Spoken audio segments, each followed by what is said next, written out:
Hi guys! Welcome back to my channel, Tarot 1220. Guys, ang tagal na naman na walang upload, ano? So, busy kasi.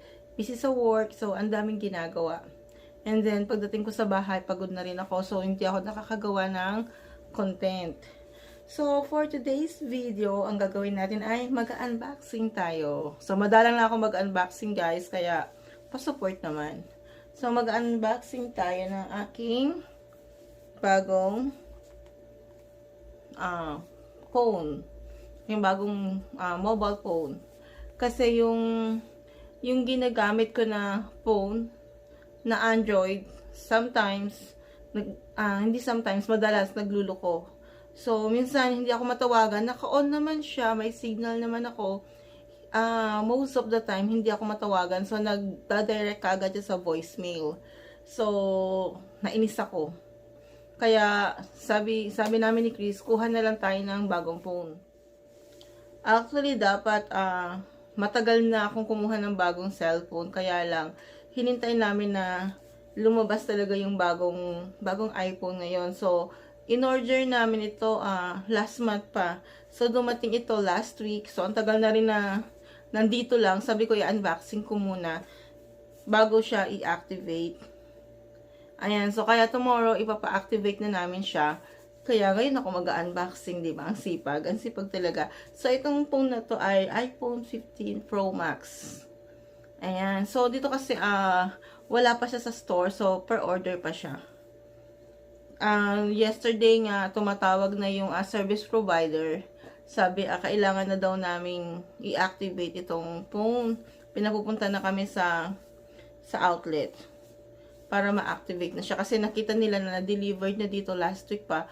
Kaya lang, wala pa kaming ginagawa. Busy kasi, tingnan ninyo, pati sa pag-aayos ng mga personal namin na mga needs, wala kaming time. Busy kami sa work.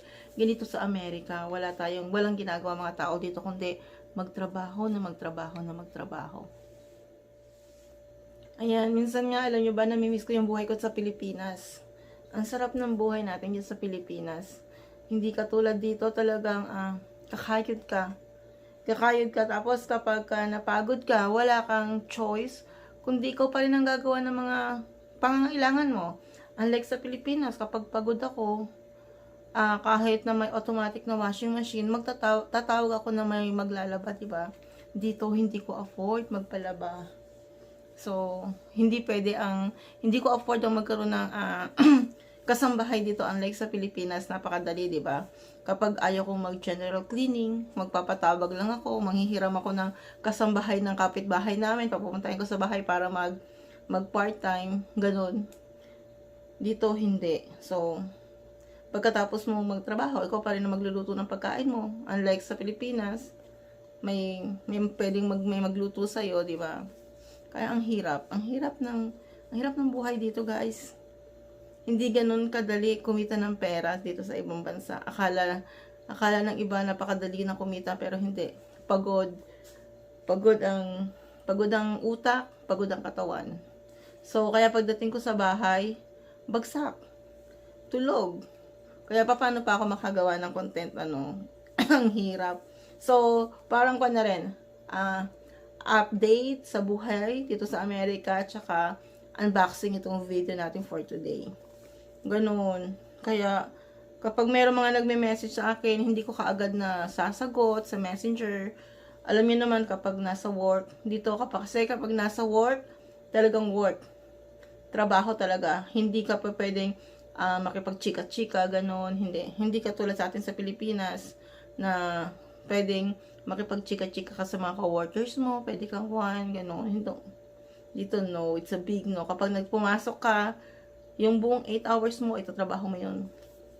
Hindi pwede. Kasi binabayaran ka bawat segundo ng iyong oras. Kaya yung guys, so, ang hirap. Ang hirap ng buhay dito. Sabi ko napakasarap ng buhay sa Pilipinas. Hindi ko ipagpapalit yung buhay sa Pilipinas sa buhay dito. Ang maganda lang dito, dollar, syempre kinikita mo. Unlike sa Pilipinas, peso, pero yung kaginhawahan ba ng katawan ng mo, mas maganda sa Pilipinas. Dito sa Amerika, masarap lang masarap magtrabaho kasi dollars ang kinikita, malaki ang sweldo, pero hindi mo naman ma-afford ang kumuha ng kasambahay dito. Unlike sa Pilipinas, diba? Sa Pilipinas, afford kong kumuha ng kasambahay dito, hindi. Ayun guys. So, habang nag-unboxing tayo, dumadaldal ako ha. Ayan. Tignan natin ang ating bagong iPhone. Bagong release na iPhone. Ayan. Binuksan ko na sa box. Nakalimutan ko kung anong color itong in-order ko. Parang, hindi ko alam kung white o gray. Space gray. I don't know. Nakalimutan ko na. Oh, white. Guys, tignan nyo. Tignan nyo. It's white. Ito yung iPhone 15 Pro Max. Fresh na fresh yan. From the box. Ayun. So, ang daya ano. Ang charger niya ay Type-C na rin. Katulad na sa Android. Hindi katulad before ng mga charger before. Ano ba yan? Malamig na naman dito sa amin. Kaya, inuubo-ubo na naman ako. Di ba kagagaling ko lang sa ubo ngayon? Ito na naman, nag-start na naman. So, sa ako naman, lagi naman kami nagko-COVID test. So, medyo safe. Tingnan ninyo, wala siyang adapter. Ang kasama lang ito, cable. At saka ito. Diba? So, ayan. Nag-hello na siya. Hello, hindi ko pa nabubuksan dito. Ayan. So, ayan, titanium yun dito sa gilid. Pero yung dito, hindi pa rin.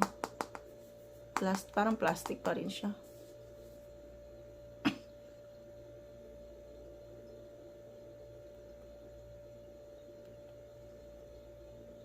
Ayan. Swipe to open. Hindi makita. Ayan, English. United States, okay. Country, United States.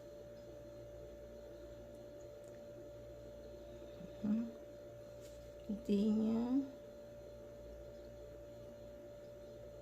Ayan, ganun. So, hindi ko siya bubuksan all the way kasi hayaan ko yung store ang magbubukas sa kanya kasi ipoport yung lahat ng mga files ko, itong sa phone na ginagamit ko ngayon na Android, papatransfer ko lahat dito. So, bahala na sila bukas. Ayun, ganun lang siya, ganun lang. Parang yung, hindi natin makita yung camera, na-update ko kayo sa camera kapag na-totally na nakabukas na siya. So, talagang in-unbox ko lang siya. Yan, kasi kailangan i-port yung number ko, ilipat ko dito. Ayun guys, ayun, at least I'm happy. Tsaka kasi sa school, lahat sila doon naka-iPhone. So, kapag nag-airdrop ng mga documents, ng mga files, ako lang ang naka-Android. So, kaya sabi ko, babalik ako sa iPhone. Sa Pilipinas kasi naka-iPhone ako. So, pagdating ko dito sa Amerika, syempre, wala pa akong trabaho. Nahihiya naman ako. Kaya, kumuha lang ako ng free Android phone. Kaya, yung parang regular na Android phone lang ang gamit ko. Ayoko naman maging masyadong pabigat kay Chris. Ayun, so, ayun guys, ganun lang. Yan, hindi ko pa makita sa loob. I-update ko kayo tomorrow kapag activated na siya. Ayan yung camera niya. Sabi nila maganda daw ang camera nito. Tignan natin. So, kasi kung maganda yung camera nito, ito na yung gagamitin ko rin for vlogging. Ayan. Minsan kasi, may mga messages na hindi ko nakukuha, hindi ko nare-receive. Madami. Kaya sabi ko, kailangan ko na talaga magpalit. Kasi minsan kapag yung boss ko ang tumatawag sa akin, hindi niya rin ako matawagan. So, ang nangyayari, ikuha niya ako, i-text niya pa ako. Minsan hindi ko rin nare-receive, diba? Tatawagan niya yung isa kong ka-coworker, ka-co-teacher, para lang i-relay yung message sa akin. Nakakahiya. Kaya ayun, kaya sabi ko nga, kuha na ako ng bago kong cellphone. Sabi rin ni Chris, kumuha ka na. Dapat ang kukunin ko lang yung iPhone 15 Pro. Sabi niya sa akin nung nasa store kami, kumuha ka na ng gusto mo. Kasi sabi niya, baka kukuha ka niyan, ayaw mo naman. Kaya sabi ko, kaya lang kasi yung Pro Max, for order pa siya. Unlike kapag yung iPhone 15 Pro, available na siya sa store. Kaya lang sabi niya, okay lang naman. Sabi niya sa akin, hindi ka naman nagmamadali. Kaya yun, nag-order na lang kami. And then, okay. So, tapos na tayo dyan sa unboxing na yan. Hindi na masyadong importante sa buhay. So, balik tayo sa update ng buhay ko dito. And then, tapos sa work, halos wala kang time mag-lunch. Wala ka talagang time mag-lunch, lalo na kapag syempre mga bata yan. Kapag ka preschool teacher kasi, kailangan marami kang mata. Kailangan babantayan mo talaga yung mga bata. Kasi, liable kami kung anong mangyari sa bata, lalo na kapag nasa loob na ng facility. Kaya, yun ang iniingatan ko. Kaya, pagla-lunch, parang hindi ako nagla-lunch sa school. More on water lang ako. Pagdating ko sa bahay, dito na ako kakain ng dinner. Lalo na this week ang oras ko is 10 a.m. to 8 p.m. So, ang tagal ko, no? Sometimes umaabot pa ako ng 9 p.m., 9:30.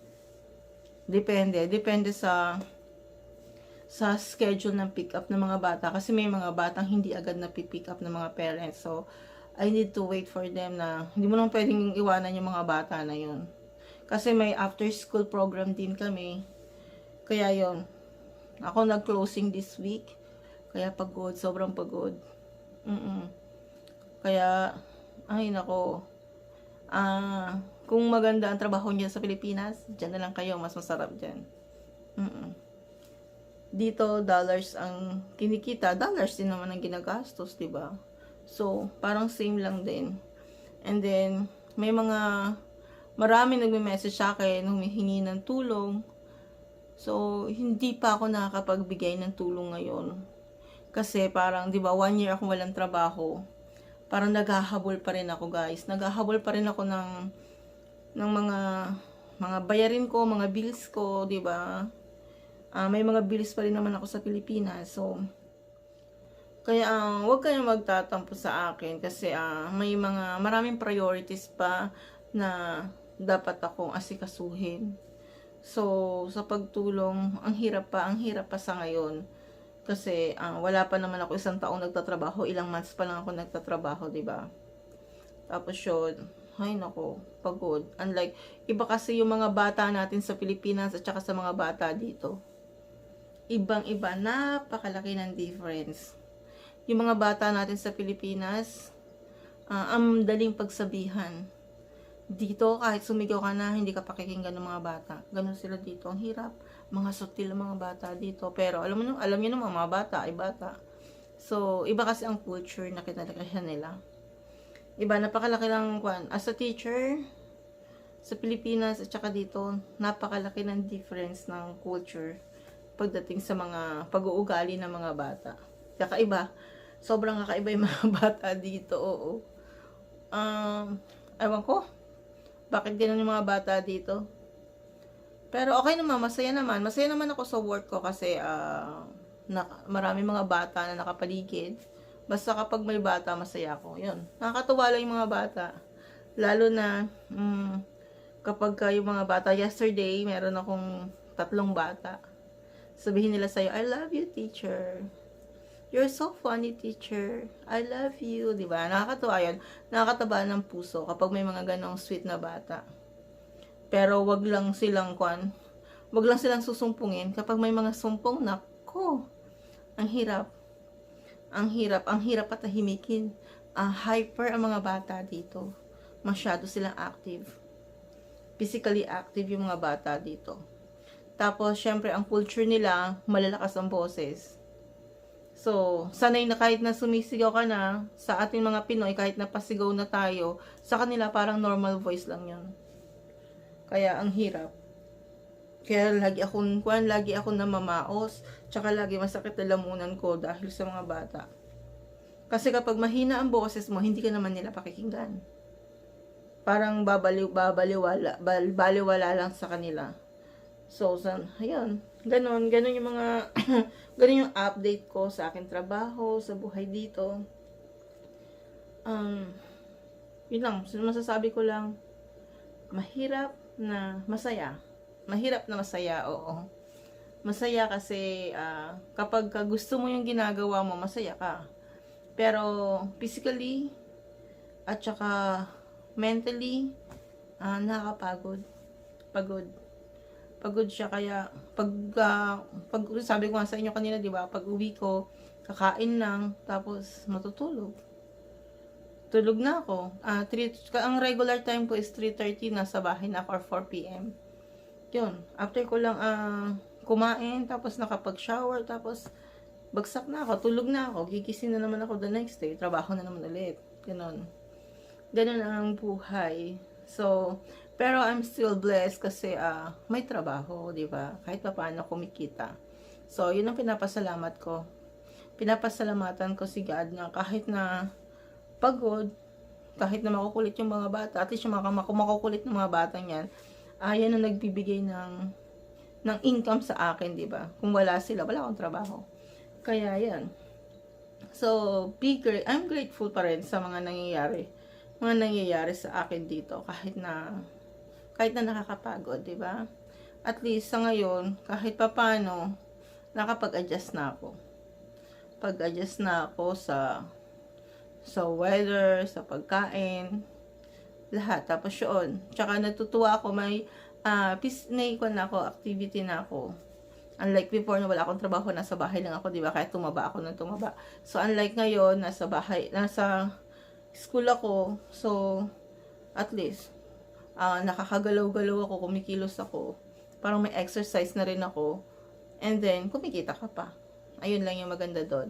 Yun lang guys. So thank you for watching, and then update ko kayo tomorrow kung anong mangyayari. And then try ko rin ko kayong iikot sa store tomorrow para makikita nyo kung paano yung store dito. So, thank you for watching. See you again on my next video. Bye!